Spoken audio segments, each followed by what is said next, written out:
Absolutely had some mental errors in there and some missed assignments. And when you miss an assignment versus a team that's that explosive, you get this. A Saturday night showdown gone wrong. The Owls came up small under the bright lights.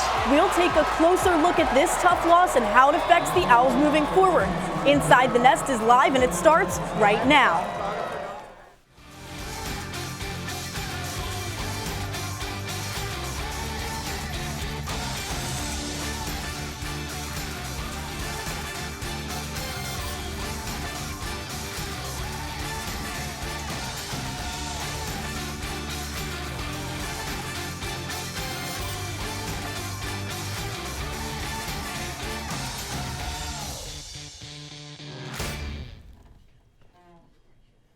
Hello, everybody, and welcome to Inside the Nest. He's Dan Wilson. I'm Brooklyn Vaughn. Rod Carey won't be addressing the media today because of the Owls bye week, but that's okay because we have plenty to talk about. They're resting on 10th and Diamond, but we are definitely not over here in Studio 3. Let's go ahead and start with that brutal blowout on Saturday. The Owls hadn't allowed 60 points in a game since 2006. That is until this past Saturday, when the AAC's top-rated offense came to town.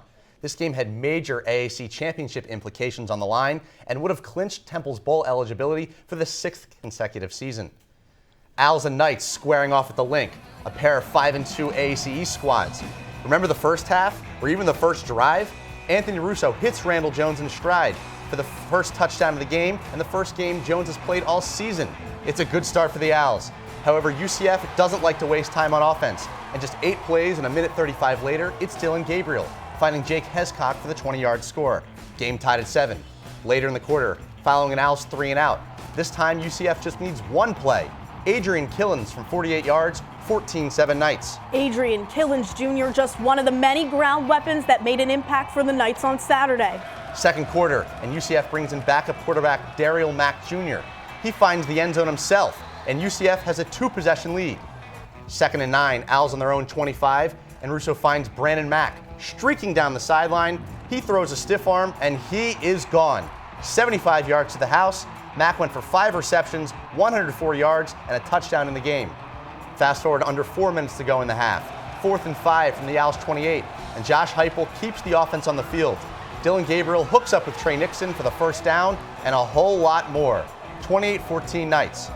Ensuing Owls possession, UCF forces a 3-and-out, so out comes Adam Barry in the punt unit. And it's muffed. Otis Anderson coughs it up right into the awaiting hands of Isaiah Graham-Mobley. And the Temple offense is back in business inside the red zone. Closing seconds of the half, give goes to Jagger Gardner. He is in for the score, and the Owls go into halftime down by just 7. Right, and Dan, you're thinking, we've got a game here. It's only 28-21, no big deal. But for Temple fans, the fun stopped there. We talked about struggles in the secondary last week. Gabriel finds Marlon Williams just 8 yards beyond the line of scrimmage, and he just outruns everyone. UCF back up 14. Yeah, the Knights truly, literally running over the Owls in this matchup. Knights go back on the ground. Bentavious Thompson gets it on the UCF fun from 34 yards out. 42-21 Knights. And that is the second touchdown of the day from Bentavious Thompson, the sophomore running back. Owls offense still fails to get anything going, gives it back to UCF, and now Otis Williams, 47 yards on the ground for the score. Williams had 17 rushing attempts, 205 yards, and this touchdown to cap off the game of his career. And at this point, UCF just pouring extra salt in the wound. Gabriel hits Jonathan McAllister for the touchdown. UCF outscores Temple 35-0 in the second half, blown out on their home field. The final tally from this one, 63-21. Yeah, so obviously we're disappointed with the outcome of the game. UCF's a good football team, and certainly, took it to us for the most part tonight. The first half, I thought we were right in it. Obviously, came out the way we wanted to, and then ended the half the way we wanted to. And then came out in the second half, got a big stop, and had the ball at the 50, and did nothing with it. And then the game kind of broke open from there. So we got a lot to fix. We got a lot to go back and work on.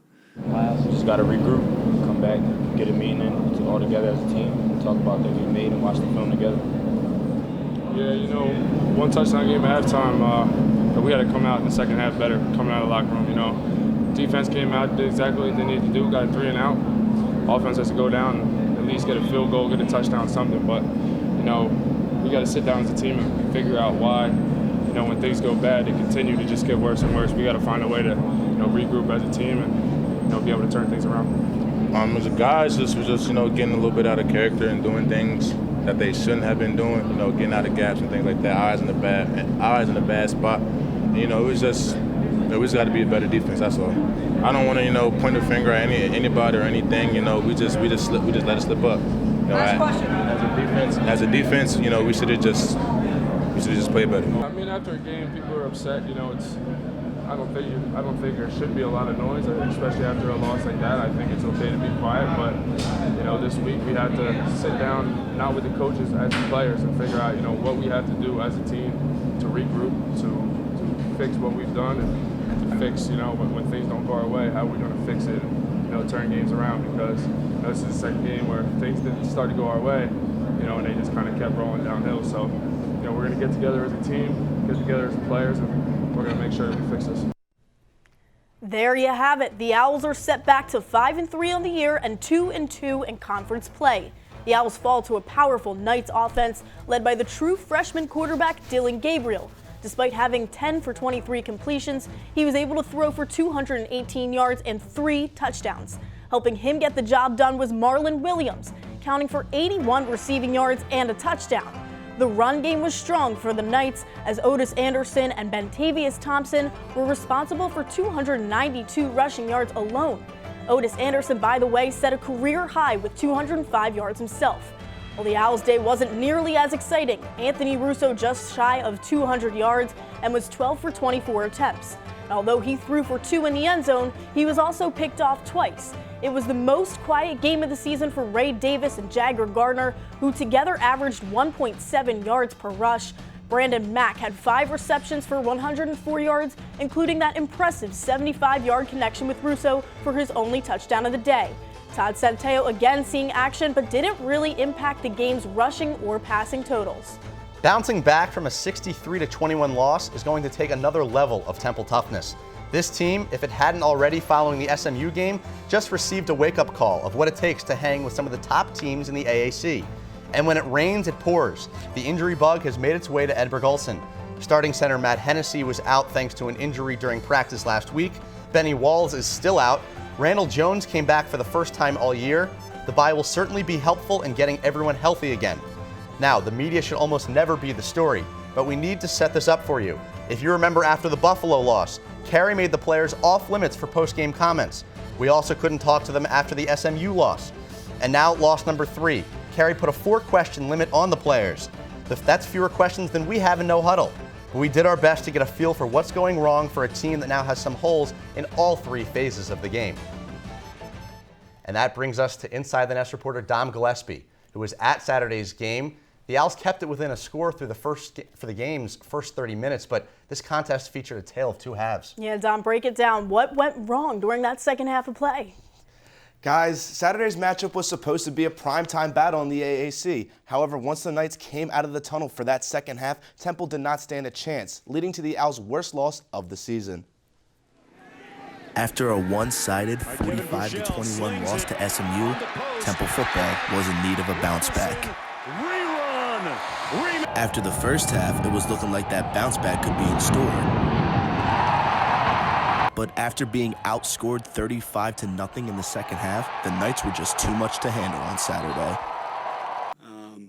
Certainly perspective that they're a good team as well, but the second half tonight wasn't who we are and what we're about. So we'll go back to work here and get after it, fixing it. So it was thought that UCF's passing game would be the weapon that might torch the Owls.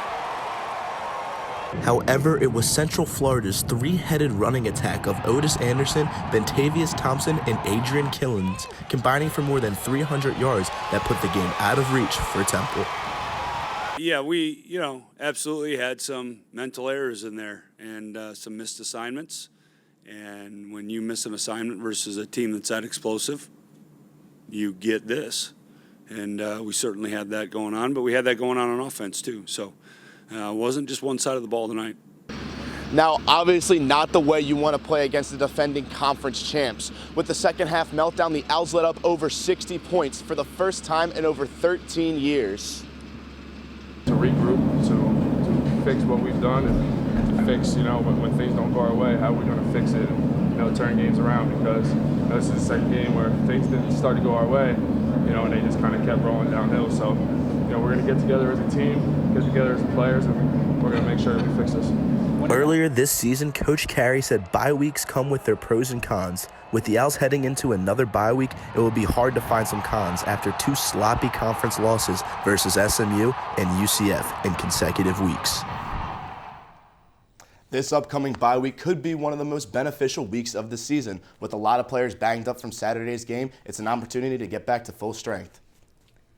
Thanks, Dom. But while we have you, I want to ask a quick question. This team lost pretty badly to SMU, definitely worse to UCF. At this point, do you just think that the Owls are simply not as good? Yeah, I mean, with your inability to play on the road and inability to play in conference, maybe some fluke wins at the beginning of the season, it'd be hard to justify calling this Owls team good so far this season. It's just been a rough go these past couple weeks, too. Maybe they can get back to strength against USF these next coming weeks. Dom, a lot went wrong these past 2 weeks, really, and especially this past Saturday. What is your biggest concern with this team at the current moment?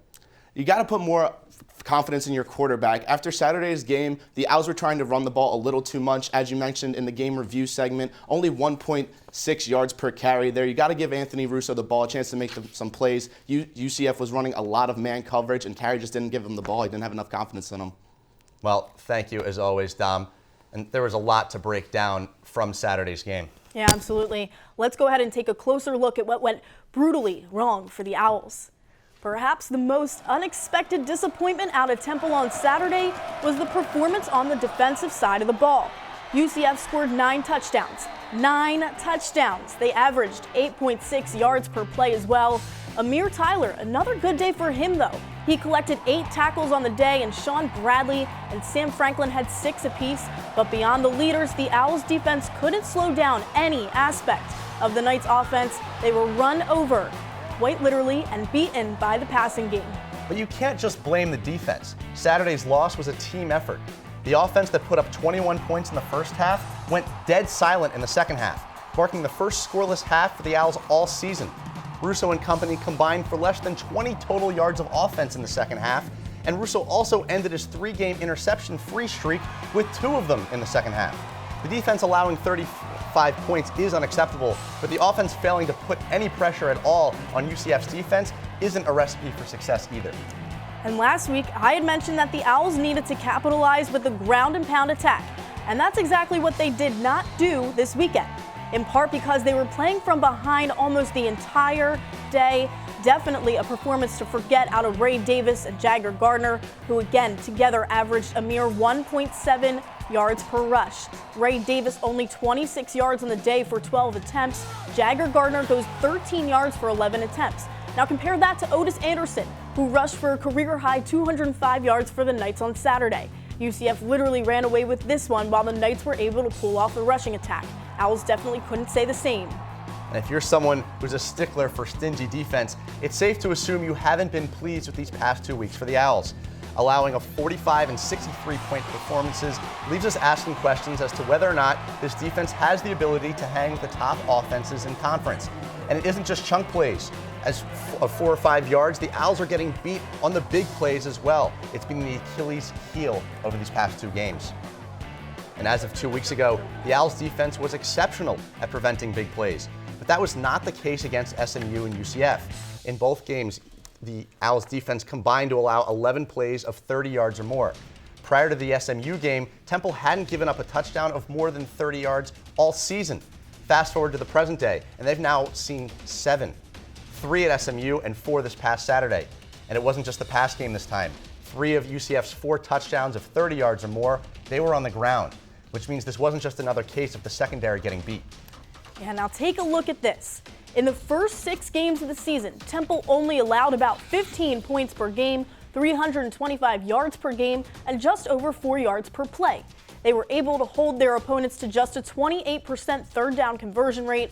But when you look at the right side of your screen, this Owls defense has become nearly unrecognizable. Within the SMU and UCF matchups, they've let up an average of 54 points per game. That's twice as many yards per game and almost twice as many yards per play. And there's another standout number. Temple's defense averaged 47% third down conversion rate against both SMU and UCF. Defensively, it's hard to win games you're getting off the field just half the time on third downs. Now it's time for our first break, but when we come back, our beat reporter Ray Dunn will talk all about the quarterback situation Temple has faced so far this season. Inside the Nest will be back in 90 seconds.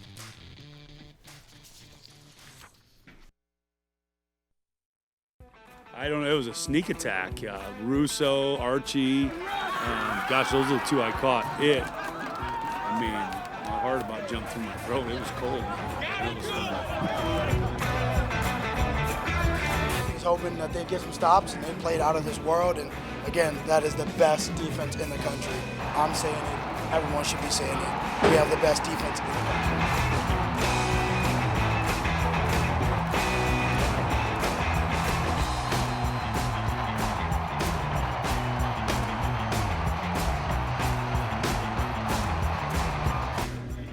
You know, when you give a team that has been struggling 3 turnovers and 21 points off that early, and then you get behind the chains, they can do what they did, which control the ball on offense, keep it away from us, and make it really hard on us.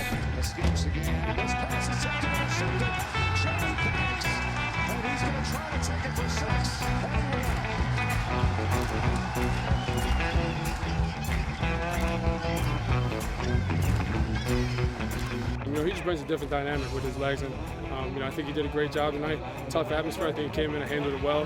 But like I said, like you said, you know, we support each other in that quarterback room. You know, he was in there, I was cheering my butt off, and I was in there, he was cheering his butt off. So, you know, I love TD. I think he played great tonight.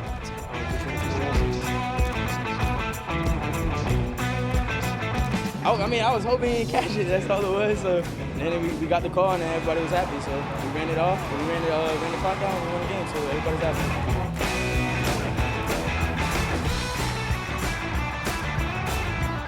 Offense was just as bad as the defense today. I mean, everyone wants to talk about the defense, 45, but offense was just as bad.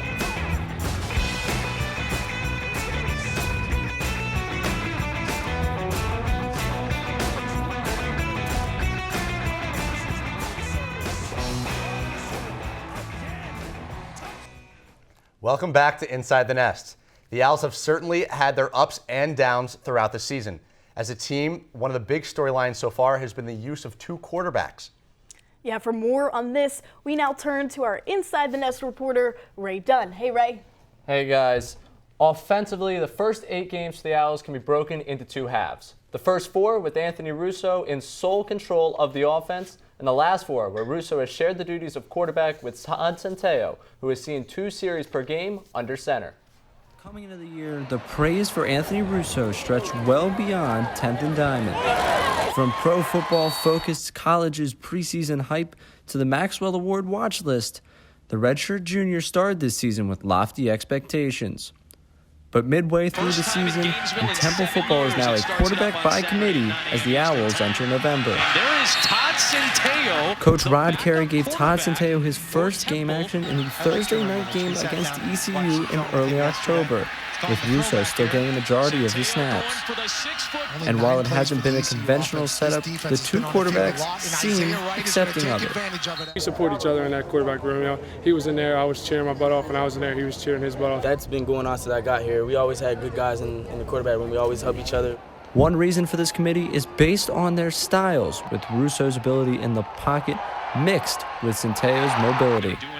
The switch-up can cause opposing teams issues when they need to game plan for the Owls.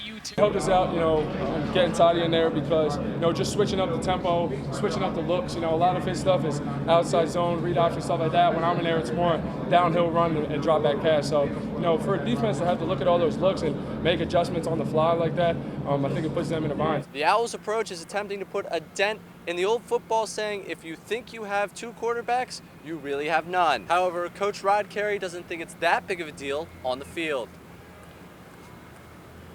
It's tough to get 2 quarterbacks on the field, right? I You got two left guards that are battling it out. You rotate series, no one asks you a question about it. Since moving to the two-quarterback setup in early October, the Owls have scored 99 points.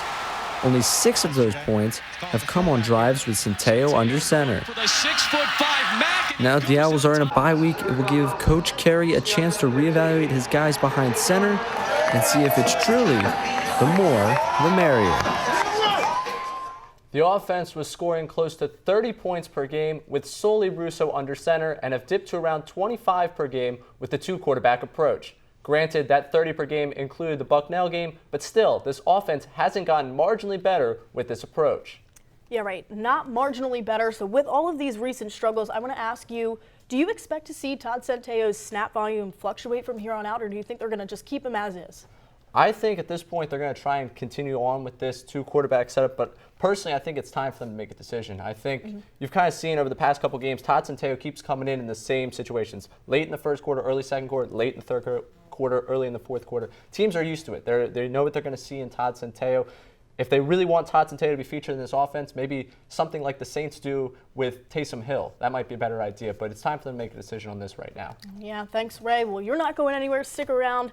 Last week, the AAC was granted a waiver to play a conference championship game in 2020 and 2021, despite only having 11 teams with UConn leaving the conference after this season. The NCAA rule says a conference must have 12 teams to have this championship game. So even with their waiver for 2020-2021, the AAC is still searching for UConn's replacement for the long term. So the question is, who should replace UConn as the AAC's 12th team? We bring back reporter Dom Gillespie to join us with Ray Dunn for the little AAC rose ceremony.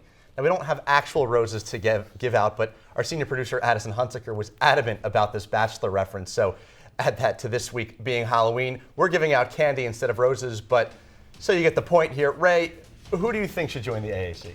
Personally, I'm going to go with Buffalo, and I'm going to do this because a school with about 20,000 undergrads, they've been on the rise over the past 2 seasons, making a bowl game. In both those games, they've beaten Temple twice during that stretch. They've beaten Rutgers. They played a good half against Penn State this year. And their basketball team is also very, very good. They've made it to the tournament the past 2 years, won games in the tournament the past 2 years. They're ready to move up. They're ready to see this program expand, see the athletics of this program expand. And I think the AAC gives them a fantastic place to do that. All right, I respect it, Buffalo, but I'm going to go ahead and I'm going to give my rose to UMass. You know, I said this a couple weeks back in No Huddle. I just think they're the perfect fit. You have the market size, one New England team out, another one comes in.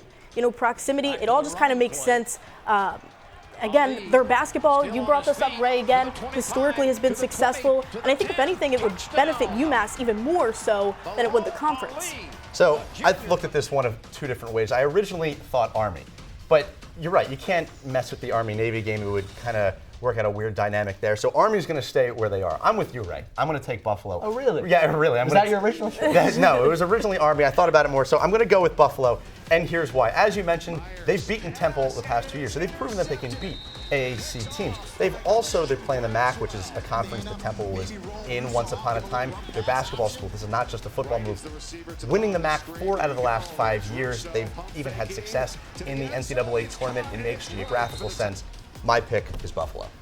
I'm going to have to agree with Brooklyn on this one. I didn't know we were allowed to steal from other conferences. As you said, Buffalo already plays in the MAC. Sure. If you're looking at independent schools, I think UMass makes the most sense. Obviously, Notre Dame comes to mind when people think independent schools, but Notre Dame's going to stay independent, probably for their entire existence. That's just part of their stick. It's who they are. UMass makes a lot of sense for me geographically. There's a spot to fill in the AAC East, and they do that. And as Brooklyn already hit on, they have a basketball team. Produce Dr. Dre. Yeah. Dr. J for the Philadelphia 76ers. So my pick is UMass for this one. Yeah, fair enough. Well, that's because it's the only right answer. That's why. We have to go to break, but stay with us. When we get back, we'll show off some love to our Temple linemen on both sides of the ball, and we'll hear from OwlScoop.com's John DiCarlo. We'll be back in 90 seconds.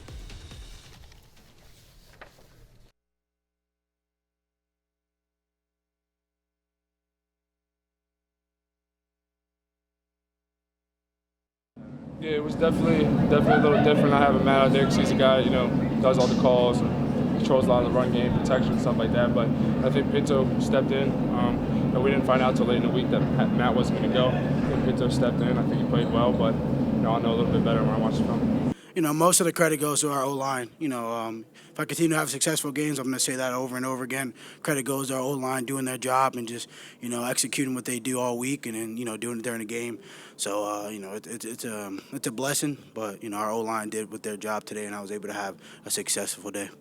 It's amazing. I was hoping to get it at some point. Again, if it wasn't for the O-line, I would have never got it. So, kudos to them. But it was definitely when I saw my phone and my dad texted me and said, you got 100. It was definitely it was exciting. But my goal is to continue to have more and more success with getting 100-yard games and our line to do what they do. Absolutely. I think Coach U sees all the weapons we have. Wide outs, tight ends, running backs. We have so many weapons, and not to mention such a great offensive line. So I think he's kind of just salivating at that, knowing he can call so many different plays. We barely even touched the potential of what we can do in this offense. Yeah, I think they played great today in the run game and the pass game, but being able to sit back there in a clean pocket and go through my reads, knowing that I'm not going to get pressure and not really feeling the pressure. As a quarterback, you feel the pressure sometimes out in that pocket, but today I was able to stand in there clean and go through the second, third, fourth read of my progression, and that's a testament to the O-line, how well they played. So that's a great unit up front. They put in a lot of extra time, and I think that showed today.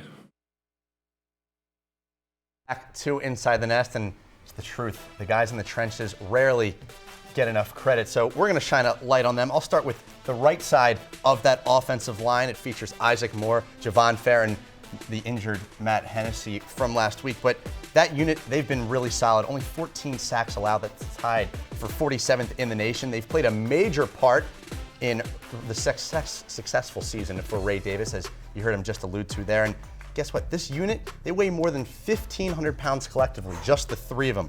They're a tough bunch to crack. And then there's redshirt junior Vince Picozzi, the 6'4", 305-pound right guard who he walked on the team, back in 2016. Well, he's proved himself worthy of playing next to Hennessy, in my opinion. He started every game this season. And rounding out the line is sophomore Adam Klein, 6'5", 295-pound right tackle, who's also started every game this season. And, he made a name for himself back last year as a true freshman. He might not be the blindside tackle, but he definitely makes Russo's day a whole lot easier.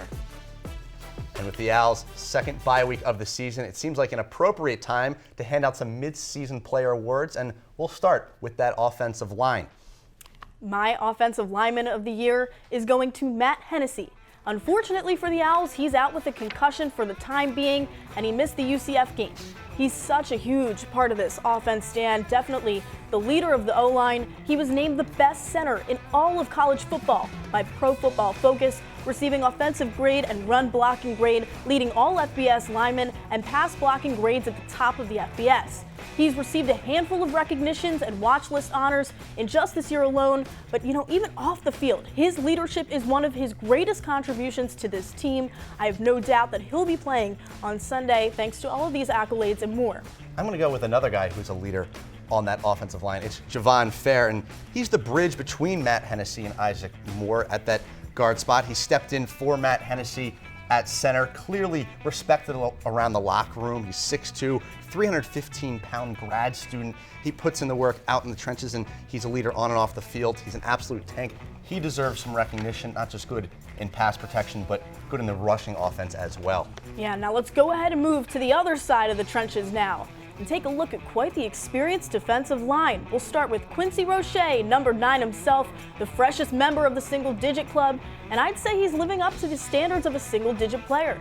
The 6'4", 235-pound defensive end has only 17 tackles on the year, but 3 of those were sacks. He's definitely, a pretty instrumental part of this D-line, without a doubt. And then you have Dan Archibong right next to him, another single-digit powerhouse. His best performance of the season was arguably the Buffalo matchup. Remember, he had ended the day with a sack and tackle for loss, as well as blocking a field goal. Taking on double teams is no problem for the 6'6", 300-pound defensive tackle, which continues to give the secondary opportunities to make those big plays. I'm going to go to the other side of the line. Stephon Maje and Zach Mesday. These two, they've combined for 8.5 sacks just themselves. That's the side of the defensive line that is bringing it each and every week. You combo Zach Mesday, who's the grad student, with Maje, who's a little bit more youth on the defensive line, the redshirt sophomore. As a whole unit, they've done a better job of, they need to do a better job of stopping the run, but definitely important to mention all 4 of these guys because, again, they just simply do not get enough credit. Yeah, you're right. And while all 4 of these guys have stepped up in disrupting opposing quarterbacks and holding down the D-line so far, the guy who really sticks out to me, Dan, the most is Quincy Roche. Since his collegiate debut in 2017, this Iron Man has accounted for 105 tackles, 16 sacks, 5 forced fumbles, and counting. This season, he is among the best in passes defended, sacks, and fumble recoveries on the team. I'm going to go with Afan Maje. He's the team sack leader with 6. By far, the team sack leader with 6. He gets big-time interior pressure, almost Fletcher Cox-esque. And his sacks have totaled for more than 50 yards. That's nearly triple of every other defensive lineman on this team. And he's a sophomore defensive tackle. As I mentioned, he's been a monster this year. He makes him my Iron Man. Yeah, now remember, Dan, the year is not over quite yet, but what we've seen so far is a pretty good indicator of what Temple is capable of. And let's move from mid-season awards to midterm grades. And I'll start with the offense. I'm going to give them a minus. They've been a bottom 5 AAC offense. Russo has thrown 8 interceptions in 8 games, and they went totally cold in the second half of that UCF game. I just don't simply think they're good enough, especially against these good AAC teams. You saw it against SMU, putting up 21 points, going against UCF, 21 points. It's just simply not enough if you want to contend with these high-powered offensive AAC teams that love to get into shootouts. Yeah, and Dan, we're talking offense grades again. I'm going to give them a minus as well. I'm really not impressed with Russo and the dual quarterback threat still. I think it's a little dull, and I think the run game has been strong up until those real tests against SMU and UCF. Mac, Blue, right, they continue to contribute, and they've been key, but it's not enough. We're going to move to the defense here, and I'm going to give them a minus as well. They've been a strong part of the team in the early part of the season, but they have really failed the test the past 2 weeks, and this is the gauntlet of the season, the most important part of the year, averaging 54 points allowed these 2 weeks. Secondary got torched against SMU. The running defense was very, very bad against UCF, so I'm going to give them a minus as well, because that 54 points over the past 2 weeks, that's 26 points above their season average. Yeah, and you know what, I can kind of get behind you there. The only reason why I'm giving them a check and a passing grade is that before these past 2 weeks, they really had an impressive start to the season. It's a drastic difference. Again, you saw the screen back in the beginning of the show about their 2 most recent games. But I think that they're capable of performing at the same level that they used to, but against these challenging teams, it doesn't seem like it. And the injuries are prolonging that even more. Well, I'm handing out just minuses all around here because special teams, death tax of special teams, that was the Temple motto under Ed Foley. It seemed like they were scoring or breaking off big returns every single week. And while they've been more competent of late, they certainly have had their fair share of miscues, really cost them in that Buffalo game. Special teams actually came up with a turnover we saw in the highlights earlier in the show when Isaiah Graham-Mobley got the muff punt, but they simply need to be better. It used to be a real threat when Isaiah Wright was standing back there. I just don't get the same sense that has been a strength for the Owls this season. Yeah, I completely agree with you. Minuses for me as well.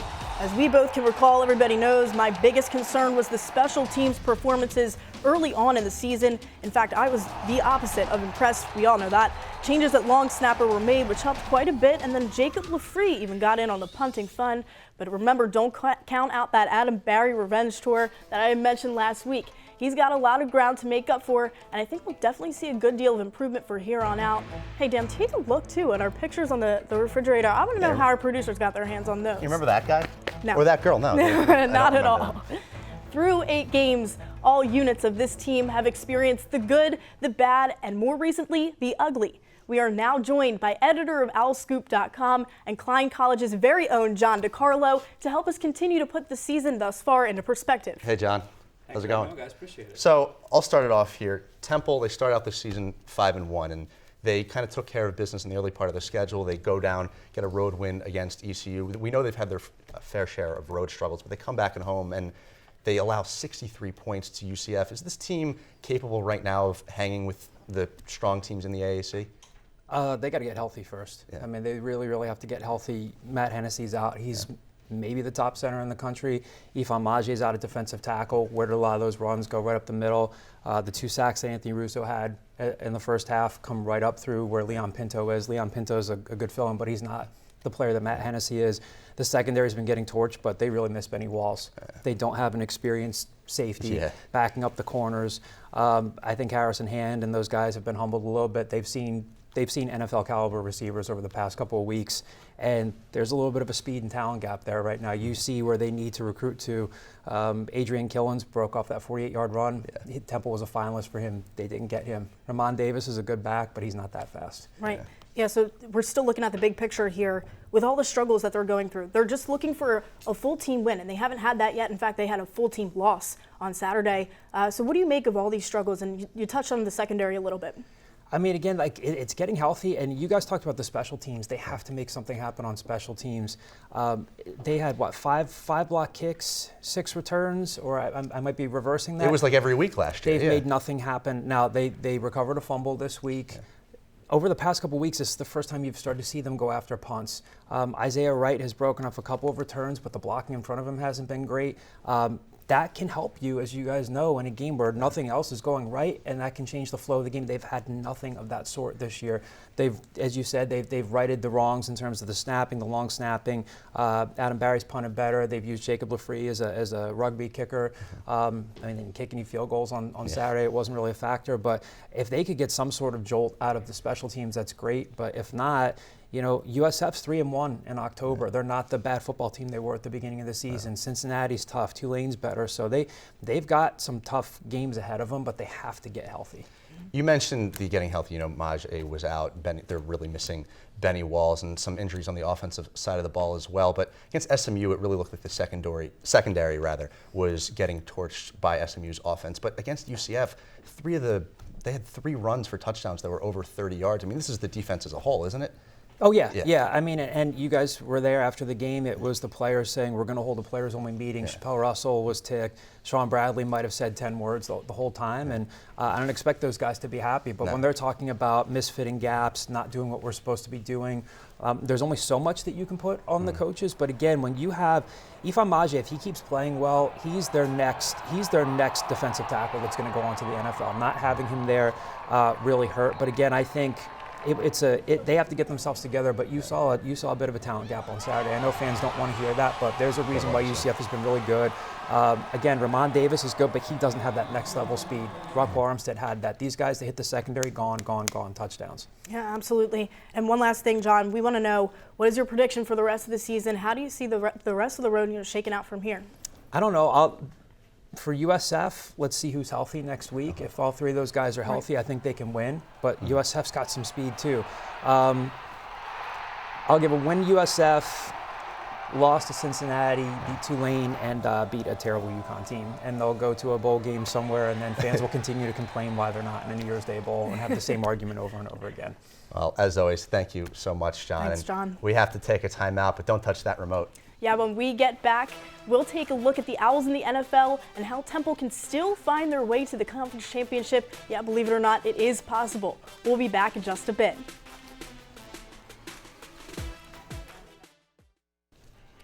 Welcome back to Inside the Nest. Last week, we had mentioned the newest Owls gone pro. That is to the XFL. While they won't be playing until 2020, there are plenty of Owls getting after it in the NFL these days. Here are some former Owls. They're taking the field on Sundays now. And we'll start with Hassan Reddick, linebacker from the Arizona Cardinals. He's a former first-round pick. He's got 57 tackles and a fumble recovery. And the guy the Eagles just saw this past week, Deion Dawkins, on that offensive line. He's a captain for the Bills, rated 4th best left tackle per Football Outsiders. Special teams representing with Brandon McManus, kicker for the Denver Broncos. He's 14 for 17 on field goal attempts this season. And of course, Jacob Martin, linebacker for the Houston Texans. He was part of that blockbuster trade that sent Jadeveon Clowney to Seattle. And he might see a little bit more playing time with J.J. Watt out for the season.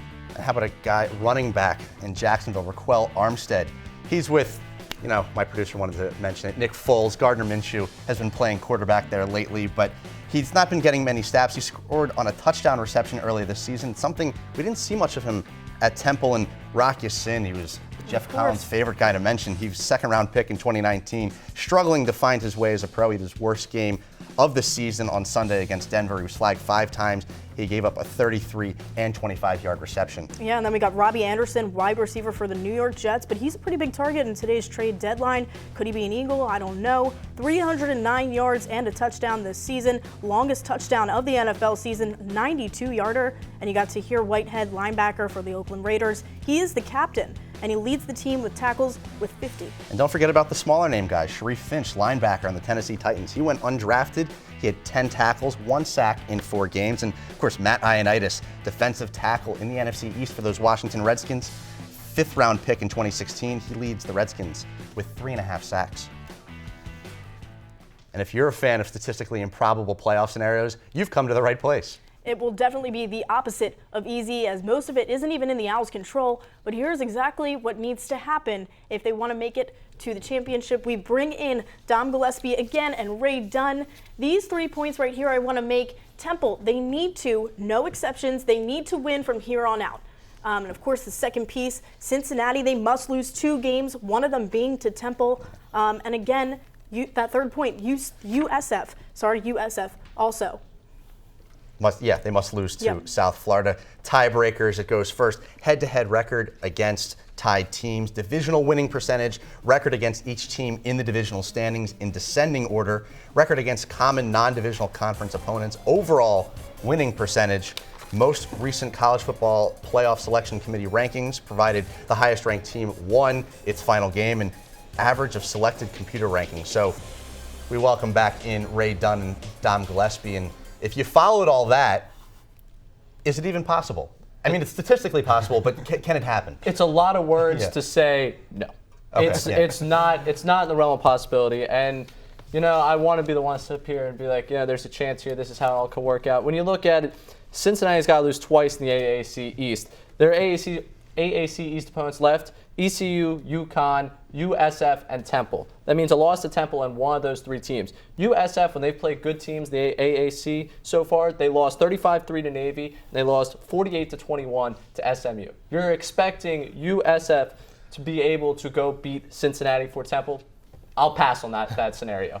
The 3 main points that Brooklyn made, that has to happen for them. And then there's a list of tiebreakers. If the Owls even get to those tiebreakers, it's not even guaranteed. It is extremely improbable. Winning out, going to Cincinnati and having to beat those Bearcats. Tulane's coming to town in a couple of weeks. Tulane is a very good football team. You heard John DeCarlo mention USF has been playing very good in October. None of those 3 points are even probable moving forward after that loss. Forget all the tiebreakers and all the other stuff that needs to happen. Temple has to worry about themselves. And right now, they're not even ready to step on the field with Cincinnati at Cincinnati in the second to last week of the season. So when that happens and all these other things have happened, then I'll start readdressing my attention to potential AAC playoff tiebreakers. Right, and it goes beyond this. The factors, the injuries, they need to get healthy, and on the road, we all know how that goes. So it's time for us to take another break, but do not go anywhere. When we come back, we're going no huddle. Was Saturday the most embarrassing loss we've seen at Temple?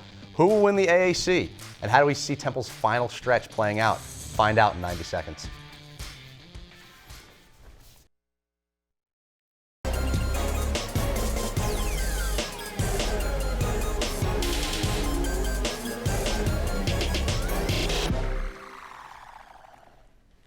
Oh boy, it's that time again. Welcome back to Inside the Nest. We're going no huddle. 5 minutes, 5 topics.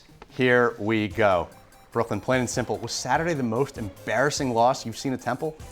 I would have to say, yeah. I mean, embarrassing, I don't know. Definitely a full team loss. Like I said earlier, none of the parts were moving after that second half of play getting shut out 35-0. It was definitely the most embarrassing that I can remember. I think UCF coming in to the link, dropping 63 points again, the first time they've allowed 60 points in more than a decade on their home field, where they've been so good this season.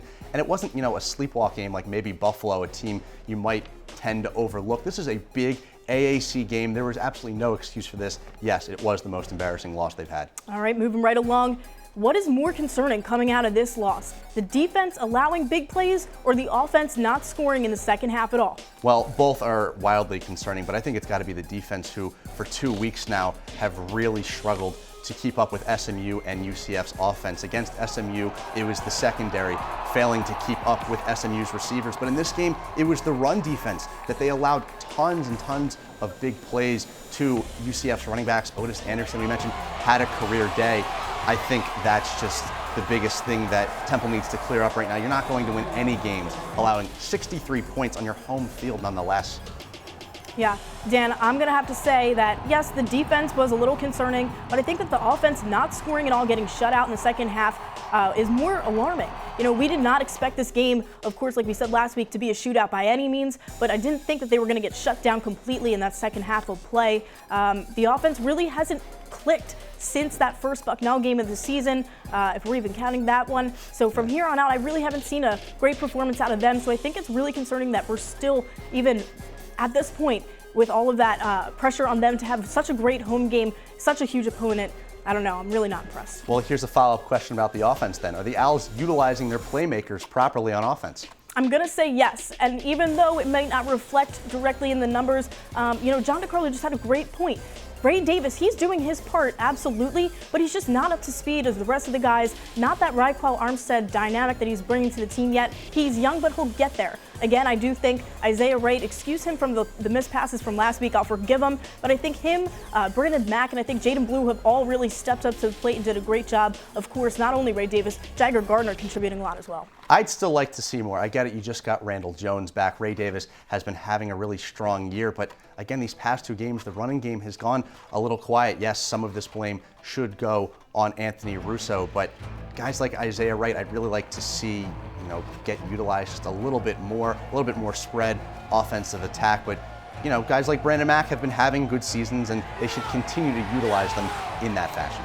All right, well, Dan, now that you say it like that, I guess I'm going to have to change my answer with you. I agree. I just kind of want to give them the benefit of the doubt, but yeah, you're totally right. Now, I want to ask you, who do you think will win the AAC? I'll go with SMU just because it's their conference. They're in the driver's seat right now. We mentioned the tiebreakers. They are still undefeated. They do not have to play Cincinnati, who right now it's looking like they might go up against each other in an AAC championship game. And because of ranking, SMU would more than likely host this AAC championship game. So we saw firsthand when they played against the Owls how powerful their offense can be. Some people earlier in the season thought that they were a little bit overrated. I think they've passed every test, but they got another big one this Saturday against Memphis. Yeah, speaking of early in the season, if you would ask me this question week 1, week 2, week 3, I probably wouldn't have given you the answer that I am now. I agree as well. I think SMU is going to take this one for sure. They have the talent and they just deliver week in and week out. They really are an impressive team, and I have to agree with you that they are not as overrated as we had thought. So then here's the final question. What will the Owls' final record be? The Owls' final record, I'm going to have to go 8-4. I'm going to say 8-4. I think that they can also pull out wins against UConn. I would hope that they would be able to pull out a win against UConn and Tulane, but I do not see them being successful with Cincinnati ahead of them. Maybe even USF they'd be able to pull off, but I don't really know. Give or take, I think definitely UConn is a lock for a win, but Tulane and USF is a toss-up. Depends on how healthy they are when they get to that point. UConn may be a lock for a win, but the way they've been playing, Cincinnati's starting to look like a lock for a loss. Then you have two games up in the air between USF and that Tulane game at home. I'm going to stick with my original prediction. I said 7-5 to start the year. I'm not going to waver from that. I think this feels maybe like a 7-5 team. This is a team that has a lot of self-inflicted wounds. They have a bye right now, which should help getting guys healthy and kind of just regrouping as a whole unit. But I'll stick with 7-5, which is still good enough to get them into a bowl. All right, for sure. Well, it is time for us to settle down here in the studio, but we are not done yet. We'll be back in a minute 30.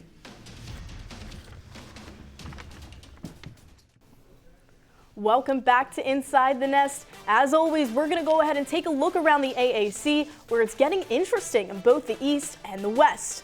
Yeah, Cincinnati already in control of the AAC East. They've already beaten UCF, which will play major factors in that potential tie-breaking situation. And Temple, they now stand 2 games back, very hard mountain to climb. And the AAC West, though, they're up for grabs. SMU's undefeated. They still have Memphis this Saturday, and they have Navy later in the season. So that's certainly a toss-up. Again, and Temple, you know, they used to be in the race, but they've fallen right out these past 2 weeks. Keep in mind that a potential SMU-Cincinnati championship game would be the first time all season that those two teams square off. And we know the AAC refers to itself as a Power 6 conference. And they're valid in their claim right now. At the moment, there are 5 ranked teams in the top 30. And you're taking a look at some of those other conferences there, they maybe deserve a little bit more respect, as I think they're definitely closer to the Power 5 than, say, the bottom 5 conferences in FBS. But as long as coaches like Matt Rule, Jeff Collins, or Scott Frost, who was at UCF went 25-1, they're leaving AAC schools, I still think that there's going to be a gap between that Power 5 and the American. Yeah, of course, and something to attribute to that is they don't have a whole lot of football tradition. This conference was just assembled back in 2013. You can't forget about that. Just a whole bunch of kind of good misfits going on right now in the AAC. And now that we've given our weekly standings update, here's players you need to take notice of, or rather UCF's offense, and to keep rolling against the Houston Cougars. I'm sorry, we are running a little short on time, but we're going to go ahead. Yeah, let's look at the games on tap for this week. UCF's offense will look to keep rolling against the Houston Cougars on Thursday night in Orlando. Despite being accused of tanking this season by players who have since quit the team, Dana Holgerson's Cougars squad took the undefeated SMU Mustangs down to the wire on Saturday, and will try to do the same thing against a red-hot UCF team. And let's take a look at Tulsa at Tulane, the Twisted Battle. The Green Wave, they were 26th in the AP poll just 2 weeks ago. They've lost back-to-back games on the road at Memphis and Navy. They return home and try to knock off the struggling Tulsa Golden Hurricane, who have yet to win an AAC game in 2019. Yeah, and finally, the AAC will be getting national attention on Saturday as College Game Day. They're headed to Memphis to highlight the ranked matchup between the Mustangs and the Tigers, with the winner being in full control of the AAC West. And even though our coverage is coming to an end, don't forget to tune into OwlSports Update on Thursday as Sean McGeehan and Brian Steinmetz take the desk. They'll continue coverage of the upcoming USF game and preview Temple basketball, which tips off in a week in a City 6 matchup at home against Drexel. Tune in on Thursday at noon on TUTV. And that'll do it for us here in Studio 3. For Dan Wilson, I am Brooklyn Vaughn. Have a great week, everybody. We'll see you next time.